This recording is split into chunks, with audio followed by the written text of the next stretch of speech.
Hello, buddy. Bob Gilio again. I got a video that I thought maybe you'd be interested in seeing. It's the first time for me. I've always had my router in my router table. I very rarely use it as a handheld.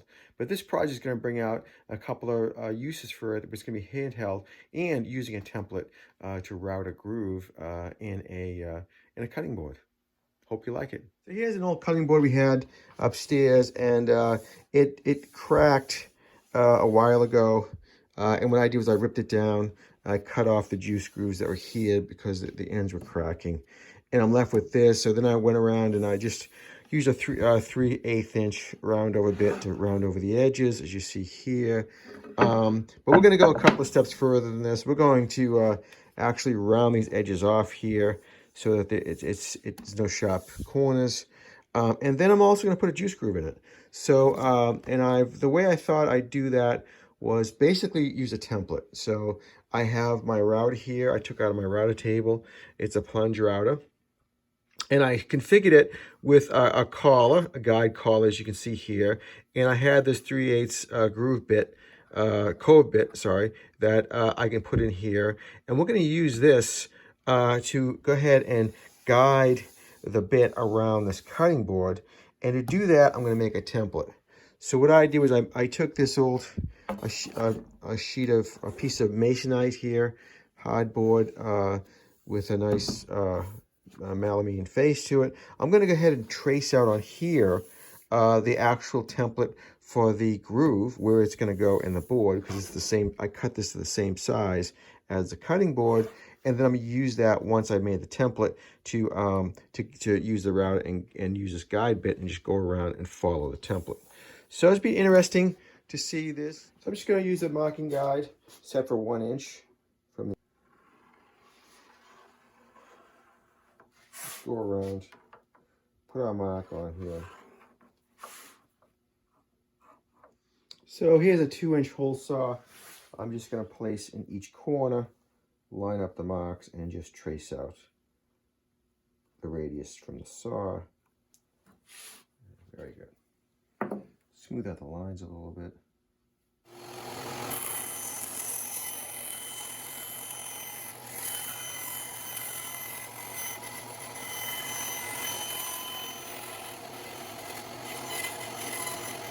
So with the outside of the melamine cut, I'm going to go ahead and run the edge around my sanding disc, 2 inches, same as the radius in the corners that I had done. And what I do is I tape that slot that you saw me cut, because I want to use the bandsaw. I didn't want to have to use a jigsaw. It's not as accurate and easy as the bandsaw. So I went ahead and taped that. It's just to hold it during the process, and you'll see that that's not that important. Coming up, I'm just going to sand this nice and smooth and get it so that the guide bushing has no problem following the contour.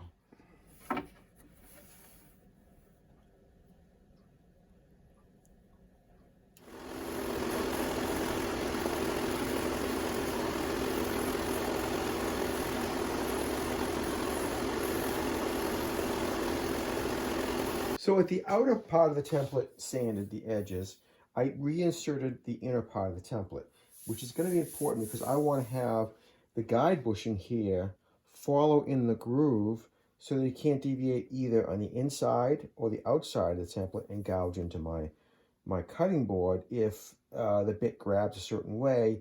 A compass to equal to the diameter of the bushing here, the guide bushing, which is 5/16 of an inch. Now I'm going to go around and just guide the compass along the inside edge of the outer template and draw a line on the inner template without trying not to make the template move. And this was going to give me the precise location for cutting the inner template to ensure that I have that 5/16 inch slot all the way around the piece.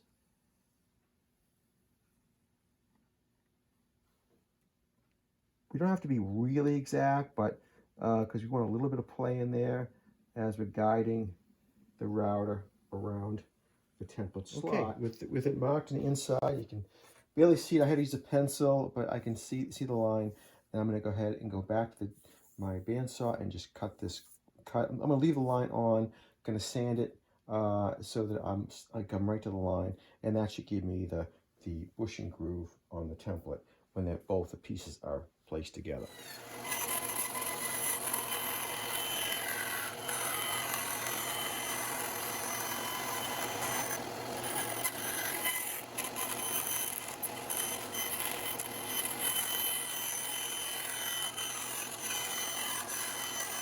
Back to the drum sander and sand the freshly cut sides.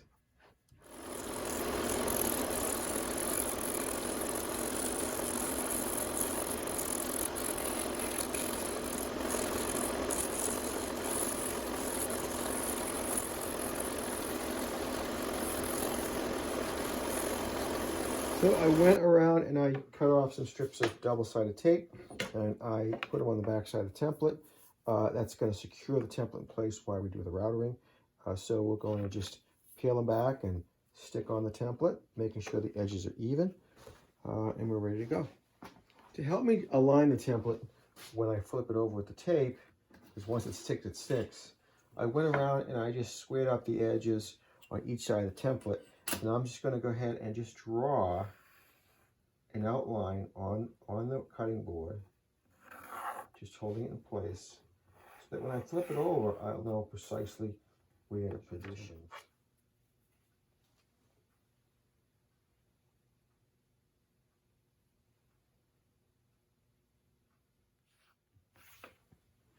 Okay, let's take it over to the lower bench and we're going to route it. I went ahead and trimmed back this template because I had to use a bigger collar.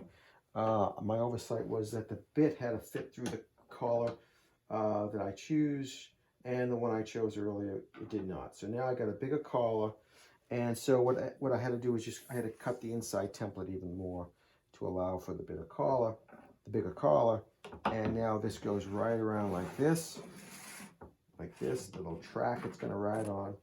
And we're going to just go ahead and tape this down, double-sided tape, just like we did on the outside of the template, the outer template, this one. So now we're going to just place it down. I put some marks on the trace the line and where this goes. So we're just going to go ahead and stick it now. Now I noticed that this board, for some reason, the tape doesn't stick that securely to it. So I increased the tape also, so I get more holding power. And it doesn't seem like it's going to be a problem removing it once I'm done.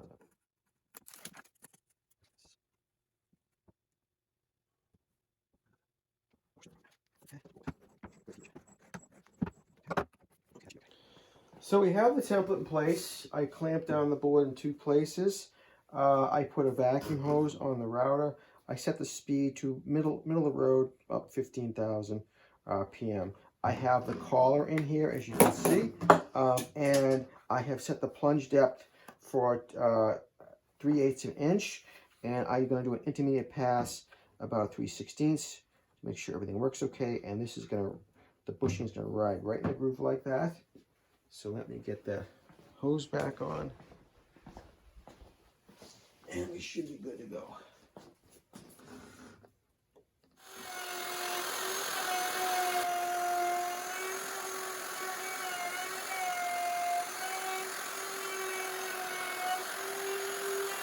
So there's the groove. I used the core box bit, 3/8. I went down 3/8 of an inch, so it came out pretty good. Now we just gotta sand it up and maybe radius the corners on the board too. So here's the finished product. I sanded up the corners. I actually ran a 3/8 round over around all the edges. I sanded the face and the groove, the back side, as you see, and then oiled it up with some mineral oil, cutting board oil, and it came out pretty good. So thanks for watching.